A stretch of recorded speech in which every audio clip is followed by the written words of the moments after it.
Hello, everyone, and welcome back to another episode of The Reader's Journey. Today we have Alan Jacobs, author of The Pleasures of Reading in an Age of Distractions. Alan, thank you so much for coming on the show. You're welcome. It's a pleasure to be here, Alex. So, before we dive into your book, could you tell listeners a little bit about yourself and your background? Sure. I think maybe, especially in relation to your listeners' interests, it might be worth noting that I grew up in Birmingham, Alabama in the 1960s. I'm the only person in my family who's ever been to college. And Yet we were a house of readers. The most normal thing in our household was for there to be four people sitting in the living room with the TV on, because the TV was always on, but no one listening to it because we were all reading our individual books. And so the habit of reading is something that came to me from my family. My mother, my father, my grandmother, everybody read all the time. Our house was just piled with cheap paperbacks, mysteries and westerns and science fiction, and that was my education as a reader more than anything that happened in school. It was what happened at home, and then I eventually grew up and went to the University of Alabama and then to the University of Virginia for graduate school. I taught at Wheaton College in Illinois in the suburbs of Chicago for 29 years, and then 7 years ago came here to Waco, Texas to teach at Baylor University. So that's the bare outlines of my journey. Right. And it's no surprise that you're a professor of English with that kind of background, right? That's right. I was a professor of English at Wheaton. I'm a professor of humanities here at Baylor, which gives me a chance to do some theology and philosophy, as well as the literature that's really the heart and soul of my training and of my life. So I get the freedom to teach a lot of different things here, and that's pretty cool. Yeah, that's an awesome job. So, I love to dive into your book, and I like how you started by talking about Mortimer Adler's book, How to Read a Book, because I literally read that before reading your book. And I know there's some things you agree with him and disagree with him. Can you share your thoughts on his book with us? Yeah. So, I mean, it's a famous book, and I think it's I think it's been really helpful to a lot of people and has had a really good effect on a lot of people, but it hasn't had a good effect on everyone. And I think that the good side of it is that if you just don't know how to read a book, you just don't know what's the best way to get the most out of a book, it's really, really helpful in giving you different strategies for reading. And helping you to understand, what to do, for instance, if you can't devote your full attention to something. And then if you can devote your full attention to something, what's the best way to do that? How do you get the most out of the book? How do you remember what you've read? How do you use it later? It's really good for that sort of thing. But my concern with Adler's book is that it's incredibly dutiful and strenuous, and he has this really high sense of what books are worth reading and what books are not worth reading. And maybe it's just my particular experience, and others' experiences might be different, but I felt that I spent years and years and years dealing with students. Like, here's a really common thing that would happen. A student in her senior year, maybe the spring semester of her senior year, would come to me and say, Dr. Jacobs, I've enjoyed your classes and I've loved my education, and I'm really afraid that when I graduate, I won't still be reading these really great books that we've been reading. So would you give me a list? Would you give me a reading list of things that I didn't get to in my undergraduate years, and so that I can, stay on top of things? And there was a kind of a level of anxiety to that question, and I would say, typically, hey, read whatever you want to. You've been sick for 17 years, probably. People have been telling you what to read. Now it's your chance to decide what you want to read. So just take that time and read what attracts you, and don't worry about it so much. And I feel like for people who are already kind of stressed out about reading, then Adler can make you even more stressed out. And so, what I wanted to do in my book is kind of offer an alternative to that and say, let's, instead of talking about how do you read the best books and how do you read them in the best possible way and how do you make sure you miss nothing, let's just talk about the pleasures of reading. Let's talk about why it's fun and try to recover a sense of delight in reading, which I don't think Adler gives you a lot of. Yeah, totally. His book is more like how to read a book, and yours is more like why you should be reading and like the pleasures of reading. And is a yeah, I found your book very it's a, like a light read. It's a lot more enjoyable, not like as serious as Adler's was. And so you touched upon this earlier, but because I'm in the same situation where people are constantly asking me for book recommendations, and they just say, "Hey, can you recommend me the 5 best books?" But that's not as easy as it sounds. And like offering book recommendations is actually difficult, and you feel the same way about that. Can you expand on that? Yeah, I sure do. I sure do feel the same way. The thing about it is that if you're going to say, here are the 10 greatest novels, or here are the 10 greatest works of philosophy, or here are the 10 most important, most influential books in the history of the Western world, or that sort of thing, right? I mean, there are 10,000, lists like that on the internet, and they're going to have a tremendous amount of overlap. Who needs that, right? I mean, you already know there's Homer and Virgil and Dante and Shakespeare and Tolstoy. I mean, everybody knows that. So if people are coming to ask me for a list like that, I know that they want something more than just whatever they could find by Googling. And yet, I don't know them. At least in many cases, I don't know them. I don't know what they've read before. I don't know what they've left off their list. I don't know what they started but couldn't finish. I don't know what the book. There's sometimes you see interviews with people where they say, "What book do you feel guilty about not liking?" or "What book do you feel guilty about not having finished?" And those that kind of information. If I don't have that, I can't really give them a meaningful recommendation. Now, if it's someone I know well and I know the things that they love, then I can say, oh, if you loved this book, maybe you would love this other book that has some of the similar traits. But if I don't have that kind of personal knowledge about them, they might as well just Google it. But maybe even better than Googling is to try to learn how to follow your own readerly nose. I think that's a big problem that people have. They don't trust their own judgment. They don't trust their own inclinations, and they should.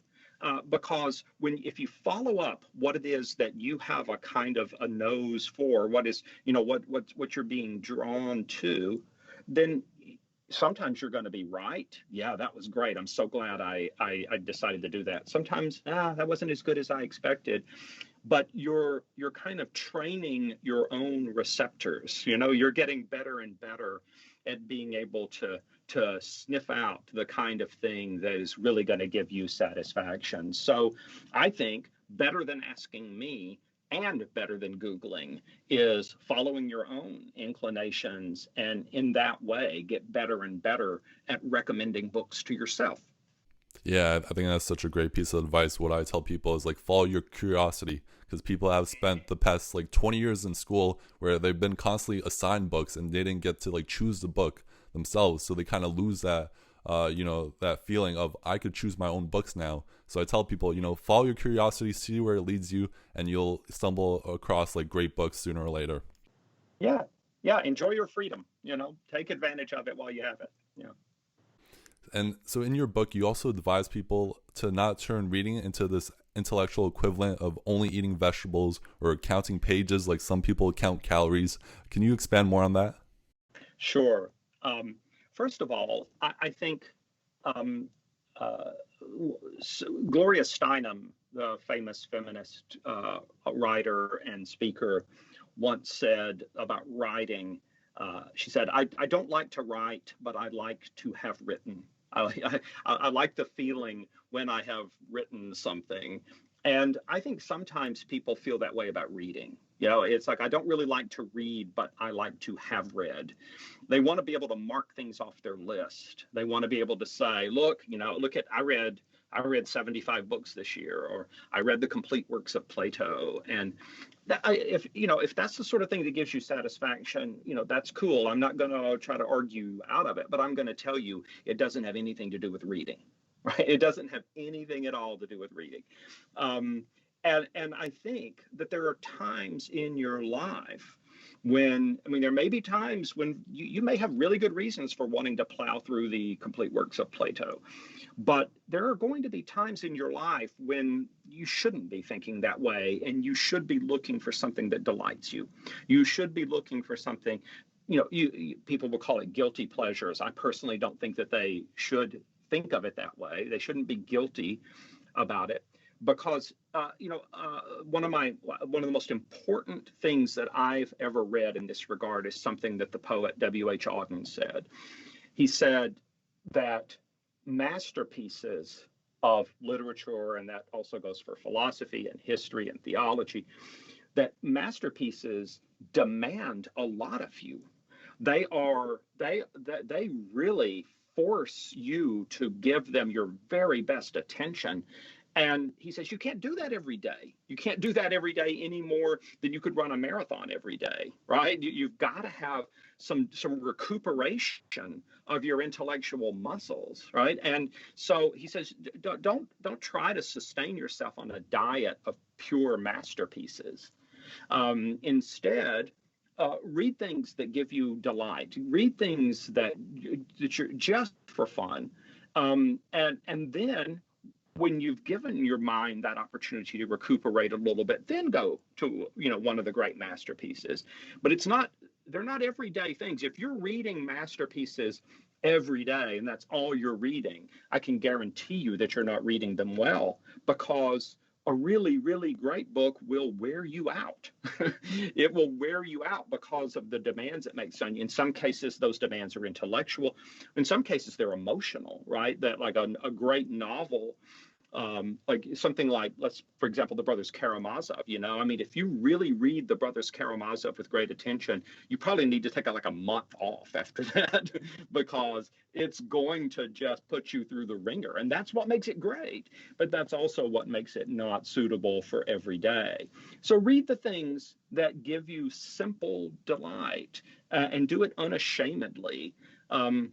I love another great line in this regard is something C.S. Lewis said. He said, when I was 10 years old, I read fairy tales in secret because I was afraid that people would make fun of me and they wouldn't think that I was very grown up. He said, but now that I am grown up, one of the results of that is that I'm not afraid of people thinking that I'm not grown up.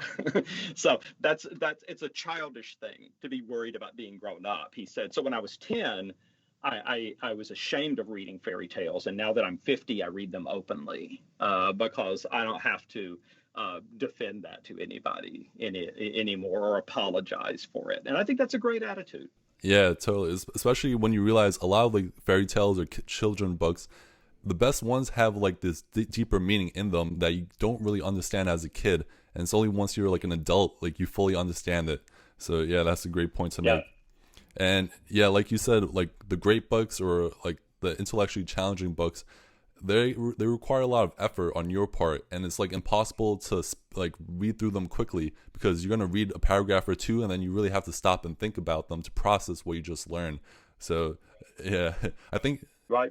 And and if you really want to read, you got to be willing to take that time, right? You got to be willing to say, with these really great books, you got to forget about that I want to be able to say I've read The Republic. Instead, you've got to be willing to say, wow, this part is really blowing my mind. Let me set this down for a little while and think about it, or let me get out my notebook and take some notes, or just reflect on what I've read, or maybe I need to go back and read book 3 again because I kind of got lost partway through. Right? If that's thinking like a reader. That's thinking like someone who wants to read. Whereas if you're just plowing on, there's I quote this in my book. Richard Rodriguez, one of the greatest living American writers, I think, says in his book Hunger of Memory that when he was a teenager and decided that he wanted to be an intellectual and he needed to read Plato's Republic, he says, I made sure that I looked at every word of the Republic, and that's what he was doing, right? He wasn't really reading it; he was looking at all the words. But what he was doing was trying to get to that point where he could make his little list of books read, and he could check the Republic off of that list. Yeah, it's such an important point. The huge difference between wanting to read books and wanting to have read books. Because the first one is more for yourself, where you're reading books for you to understand it. And then if you're reading just to have read books, it's kind of just to tell other people, hey, I read all these books, look how smart I am. And it's like this fake signal you're sending out into the world. That's right. I think that's exactly right. It's a kind of virtue signaling, like look at me. And okay, maybe there are times when you want to be impressive to people. I won't say that I've never done that. All I'm saying is that that's not what reading is, right? Don't fool yourself into thinking that this has anything to do with the actual act of reading. It really doesn't. And then, as I've said in many cases before, hey, if that's what you want, just, read the Spark Notes, read the Wikipedia entry, if that's all you want, you can read the Wikipedia entry and then they'll have wiki quote and you can go and get some, some really memorable quotes from the book. And then you can fake it, you can do a great job of faking it. I would say do that rather than kill yourself by, looking at every word. I prefer lying to putting myself through that kind of misery. I also love in the book, you have this chapter about Machiavelli and his relationship with books. Can you tell his story to listeners? Yeah, it's a really wonderful story. So Machiavelli was, he was from Florence, and he was deeply involved in the political life of the city, and he was a counselor and an ambassador, and then, as always happens to people involved in politics, he got in trouble and his party fell from favor, and he got in trouble with people who had once admired him, and he was essentially exiled from the city. So he's living out in the countryside. He owns some land out there. And he's got this letter to a friend where he talks about how he just doesn't have anything to do, during the day. And he doesn't know what to do because he's been, so involved in politics in all these years. And he goes out and into the fields and into the woods, and he takes a copy of Ovid's poems with him or something, but sticks it in his pocket. But he ends up kind of gravitating towards the local tavern, and all the farm hands are there, and he ends up like getting in shouting matches with all the rednecks, and he may be this educated, erudite, politically impressive figure, but he's out there arguing with the rednecks, and he's just ashamed of himself, but I think the equivalent of that is like people who get on Twitter and get into these snark fests with people on Twitter who they don't even know, right? Random people that they're calling names and being called names by them. And then he says at the end of the day, he says, I come back home and I put on my robes and I go into my library. And now I am in the company of the great. And he says, and they receive me as a friend. They receive me as one of them. And when I do that, I think, this is the company I was born for. This is what I ought to be doing, not arguing with the rednecks at the tavern, but instead, engaging with these great figures from the past. And I think what's interesting about that is that his attitude towards them is deeply respectful, but it's a give and take. He doesn't just agree with everything that they say. He thinks maybe sometimes they're wrong about things, but then he keeps reading and it turns out that maybe they've anticipated his response, and oh, okay, you thought about that, you realized I was going to say that, didn't you? And then and so it becomes it's respectful, but it's a real conversation as opposed to a shouting match, right? So I think it's such a beautiful image of reading as a way of seeking fit company for yourself, and that and the great, the books that really touch your heart and touch your mind are better company than people who might be walking around breathing the same air that you're breathing, but they're not really people that you're going to benefit from having uh, a, a shouting match with. Yeah, I love that the story you just shared, and how I believe in the book he calls it a court of ancient men, and then that Yeah. greet him kindly, and they're happy to share their secrets with him, and it's like having all these wise people around you that are like your friends and that you can learn from, and that's the power of books. Yep. Absolutely. It's really great. Yeah. And so you also talk about in your book some of the reasons why people should write in their books and also the benefits of doing so. Can you share more about that? Yeah, I think one of the things that it relates in part to what we were just talking about. If you just want to have read, then just look at every word, and then when you've looked at every word, you can cross it off your list. But if you really want to understand it, what you're reading, then interact with it. Interact with it. I think all of us who do this, we develop a kind of a sort of a vocabulary. Like for me, for instance, if I read something that I think is really really great, I'll put a star next to it.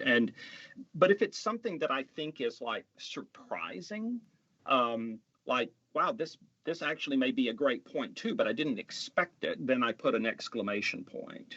And then if it's something that I either don't understand or I think it's a dubious point, then I put a question mark, right? And then sometimes I underline things, sometimes I put boxes around things, but it all makes sense to me, and I've kind of developed this vocabulary over the years. And what it means is that my reading is continually active, and then when I come back to those books later on, it's sometimes really interesting to see. Like I'll be reading a book for the second time and I'll think, why did I underline that passage? I should have underlined the next passage. The next passage is actually more important. Or why did I think that was so good? That shouldn't have a star. That should have a question mark. And I'm sort of able to track my history as a reader, and that's very instructive and very illuminating too. But you do this, let me say, for books that really do demand some kind of response from you, right? I mean, there aren't any marks in my copies of the Harry Potter books. That I don't do. I feel like reading Harry Potter with a pencil in your hand is just you're just taking the wrong end of the stick there. Yeah, yeah. Like if it's a fiction book, sometimes note taking could kind of disrupt that story in your head. That's right. That's exactly right. Now, I have to do that because I teach novels. So if I'm teaching a novel, then I want to, I will annotate it very thoroughly. But, many of those books I actually have two copies of. I have one that I annotate and one that I don't. So that if I decide to go back and read it some point and I'm just reading it just for the story, I'm not going to be teaching it, but I just want to take delight in that story again. I like having a copy that doesn't have the marks in it because that will distract me from what's really going on. But if I'm going to teach it or I'm going to write about it, then I really need to have a marked up copy. And I think another benefit you mentioned is like when you write in your book, you're more engaged in the book itself, and also becomes this kind of like journal that you can always look back on, like what I learned and what I found interesting in this book. So I think that's a great benefit Yep. as well. Yep. Absolutely. And I know you're also a huge fan of the Kindle. Can you talk about why you are and how you kind of take notes in the Kindle? Yeah. So I had about 10 years ago, maybe a little more. I think I had gotten into that situation that a whole lot of people get into, just losing my concentration. I couldn't. This was a little more than 10 years ago now, because it would have been maybe 2008, 2009. And I think it's interesting. Perhaps this isn't an accident. I got on Twitter in 2007, and there weren't a whole lot of people there at the time. But, more and more people started showing up, and I think that really shortened my attention span. And I'm a guy who's been reading books, with extreme focus since I started reading when I was 3 years old, and I fell in love with reading, right then. I'd been doing it all my life. And so here I am, I'm like 50 years old, and all of a sudden I can't read anymore. And that was a really distressing thing for me. And then, I kept buying books, and I kept trying to read them. But I remember one day I was at, Borders, back when we had Borders bookstores, and I had 3 great big books that I was buying. And they were all like 900 pagers or 1,000-page books. And I was carrying those around. I was thinking, these things are enormous. And I thought, you know what? I'm going to try these on a Kindle, because, I just don't want to lug around something this size. And so I got a Kindle, and I bought some books, and I started reading. And what I found was that I think that reading the Kindle was just enough like being on a smartphone. Because that's another thing. The iPhone comes out in 2007, and I got one not too long after that. And when you're used to being on your phone, or you're used to, clicking through with a mouse or something, a Kindle is similar enough to that kind of physical action. One of the things I said is that I liked my Kindle because it gave me something to do with my thumbs. Right? Is that I could just click the little, in those days they had the physical hardware button. And I found that it helped me to get my concentration back. I really owe that to the Kindle. I got back in the habit of sitting and reading for an extended period of time. But it was better, and I think still is better, for the kind of reading where you don't want to annotate.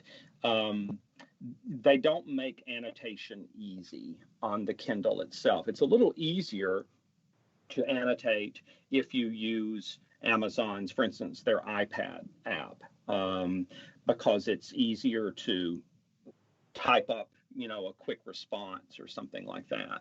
I don't like using it basically because it wears my eyes out, and the Kindle itself doesn't wear my eyes out because it has side lighting rather than backlighting, and that really makes a difference to eyes, especially older eyes like mine.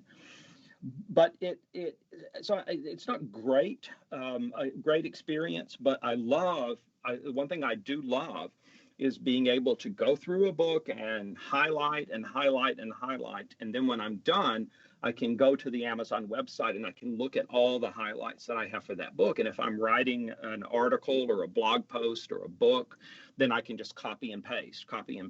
It makes it a lot easier to get the quotations that I need into whatever it is that I'm writing. That would be very onerous to stop and type all that out, while balancing an open book on my desk or something, and which I still do a lot. But it's a lot smoother when you have the Kindle to do that. Also, it's great in teaching. In teaching, a Kindle really stinks, and I didn't. I used to let my students have Kindle editions of books, and I don't let them do it anymore. And the reason is this, that one of the most fundamental things that I do when I'm teaching is I say, okay, turn to page 43. And then everybody turns to page 43. And then, which, by the way, right, we all know how to do really fast. Like everybody can open a book to page 43 quicker than they can find page 43 on their Kindle. But then here's the other thing. Here's the thing I would do after that. I would say, okay, keep your finger there on page 43, and now let's go over to page 211. And and then we go back and forth between those two passages, right? And you can do that. I can say, put your finger there, and everybody can do it. And that going back and forth between two passages in a book that are, 150 pages apart or whatever, you can't do that on the Kindle with anything like the same speed and the same facility. And so it's terrible for teaching. But the only thing that I miss about it, if we had Kindles in class, then what I could do was ask people to search for appearances of particular words.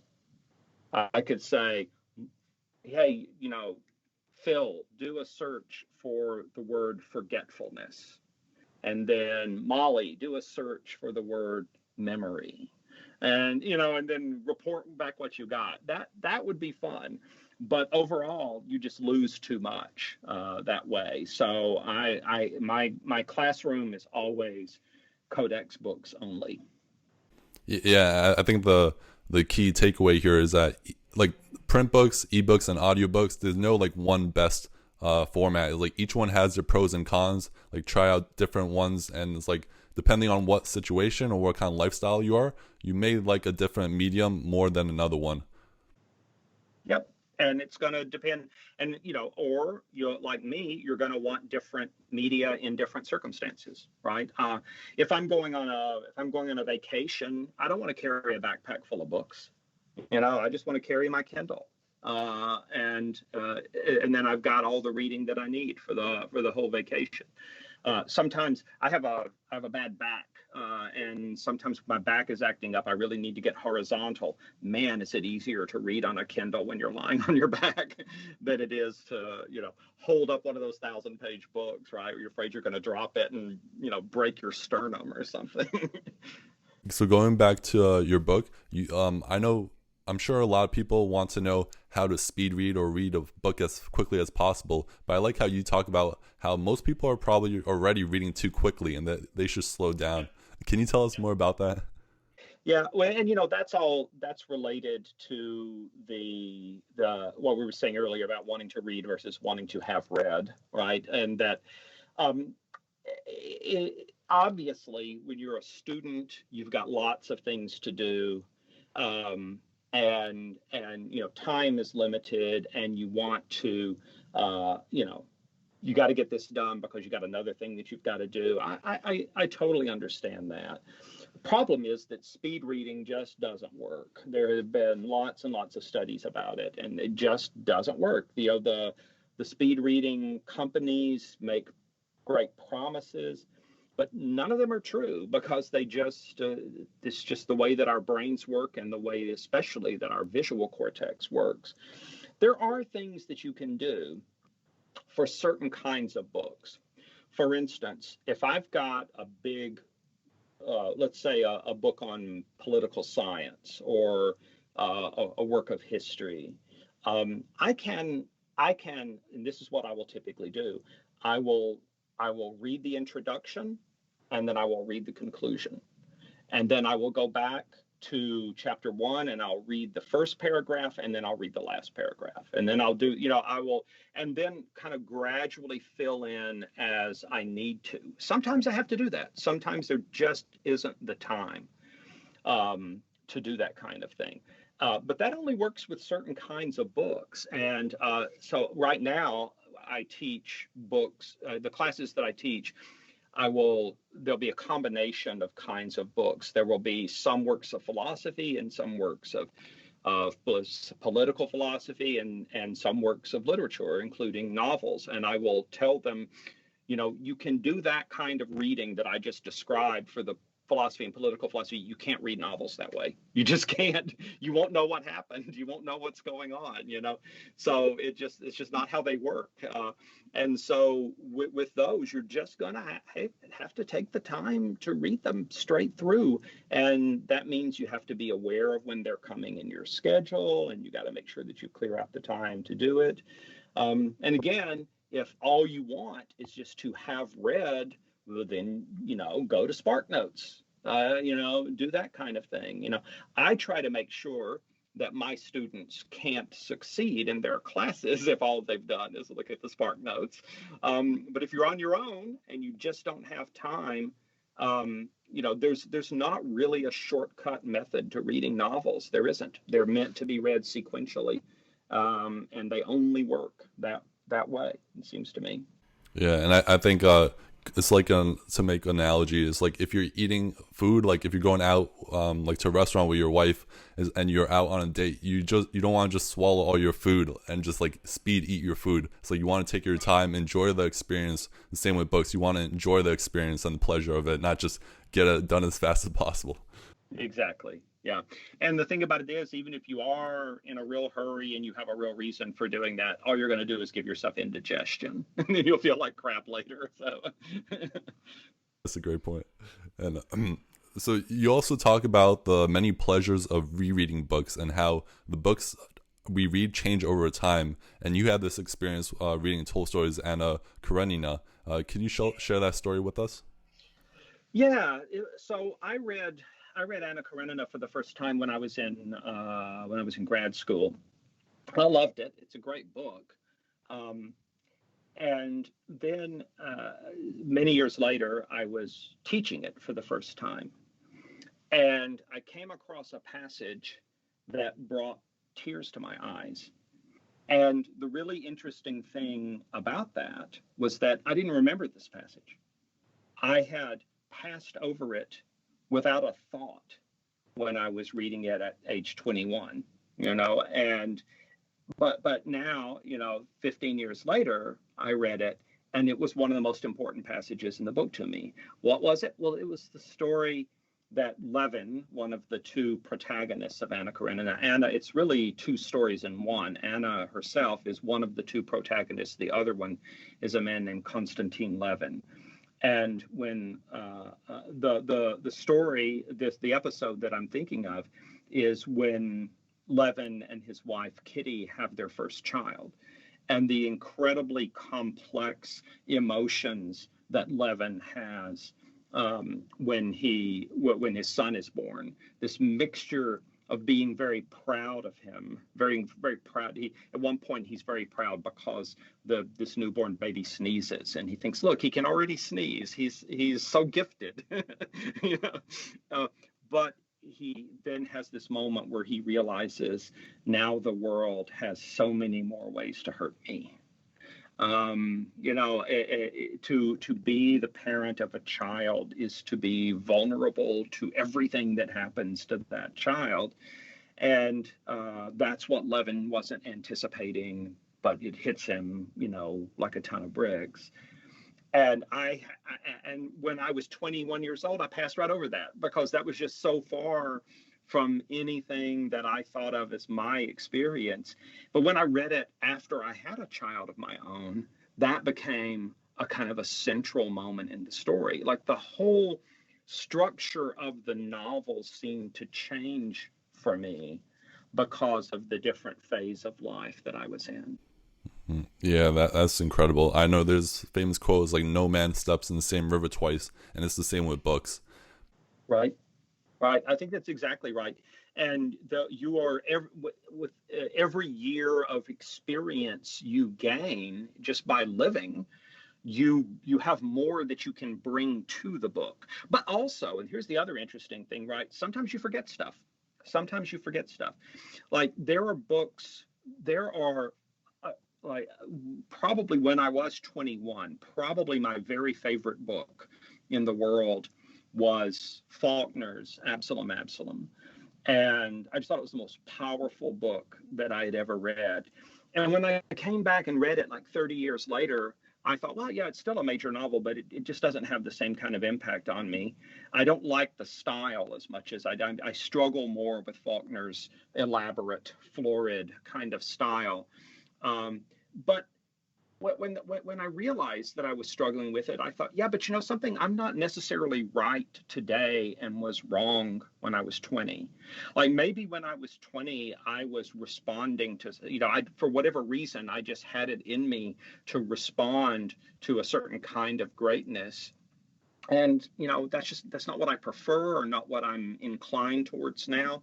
but maybe I'm missing something. Maybe I saw something when I was 20 that I don't see as clearly anymore now that, I'm older. And so I think you do grow and you do change, but you don't always change for the better. Sometimes there's if I can take a moment to tell you a story about this, there's a great moment of this that illustrates this in Tom Stoppard's play, The Invention of Love, which is, I think, one of the great plays of the 20th century. And you have the poet A.E. Housman. He has died, and before he crosses the river Styx and goes into the underworld, he was a classical scholar as well as a poet, and so all the classical imagery is there. He gets to kind of go back and revisit times from his past, and he has a conversation with his 19-year-old self, and he starts talking to his 19-year-old self about how simplistic and emotional and unscholarly our responses to ancient poetry can be. We read these people as though as though they're like us, as though they have the same emotions that we have. And then his 19-year-old self says, but they do. They do have the same emotions that we have. We are connecting with them. And he makes this kind of passionate defense of reading ancient writers as though they are our contemporaries. And then he realizes he's kind of gone on for a while, and he says, oh, I'm sorry. And then the 78-year-old Houseman, says, no, don't apologize. We're never too old to learn. And it's such a beautiful moment. It's like he's realizing, oh gosh, I forgot to read that. I forgot how to read that way. I used to know how to read that way, and I lost it, and his older, more mature, more cynical self isn't necessarily more right than his innocent and enthusiastic 19-year-old self. Right. Yeah, it just goes to show there's many ways to read a book and many different ways to feel about your book, and your feelings about a book could change over time. Yeah. So I know we started by talking kind of about book recommendations, but instead of asking you for recommendations, I want to ask, what are 2 books that had a huge impact on your life personally, and how did those books change you? Yeah, boy, there are so many. It's that becomes really, really difficult. Let me just mention a couple of very different things.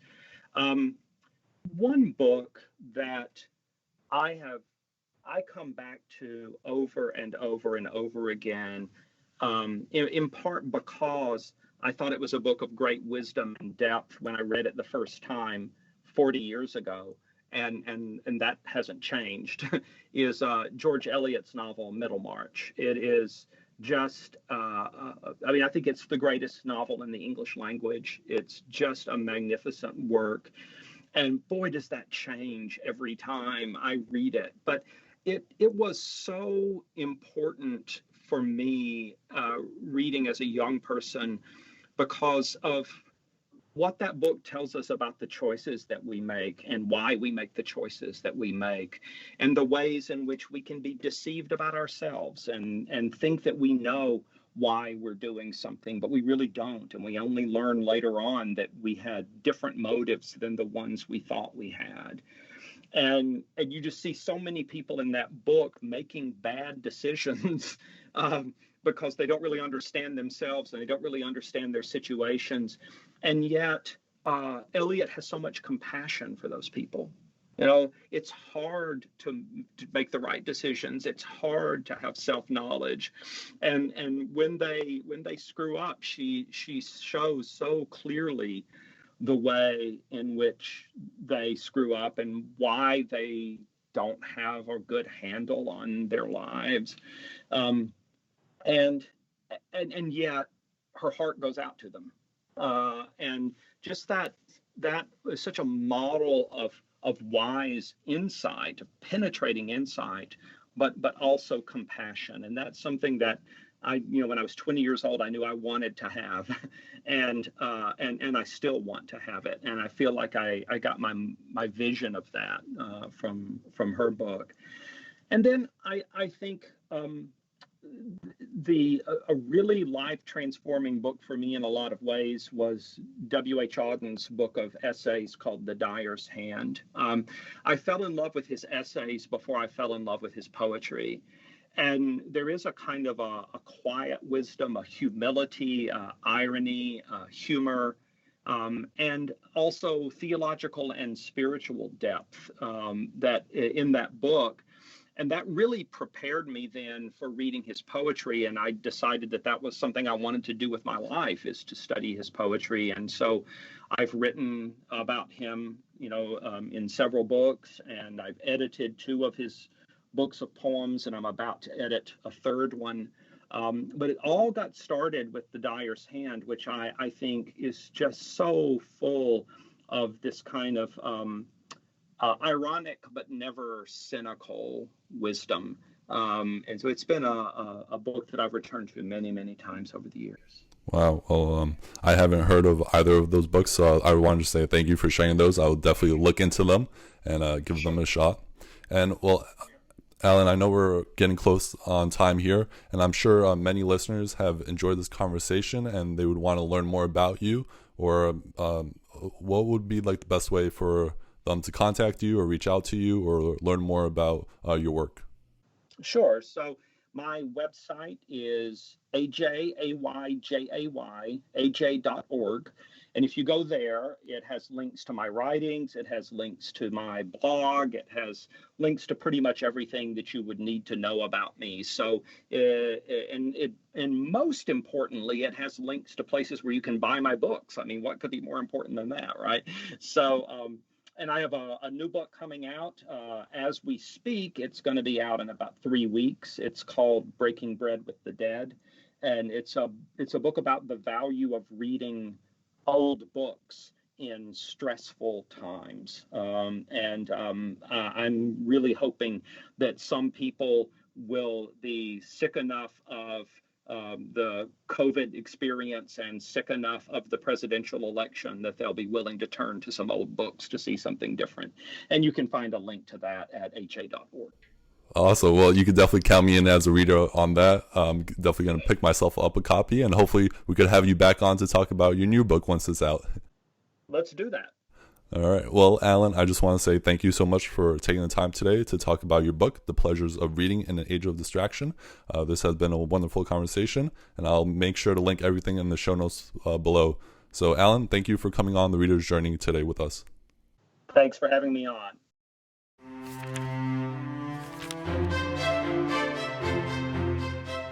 Hey everyone, I hope you enjoyed this episode of The Reader's Journey. You can learn more about what's covered in today's podcast in the show notes below. If you enjoyed this podcast, the best way you can support it is by subscribing and leaving a positive review.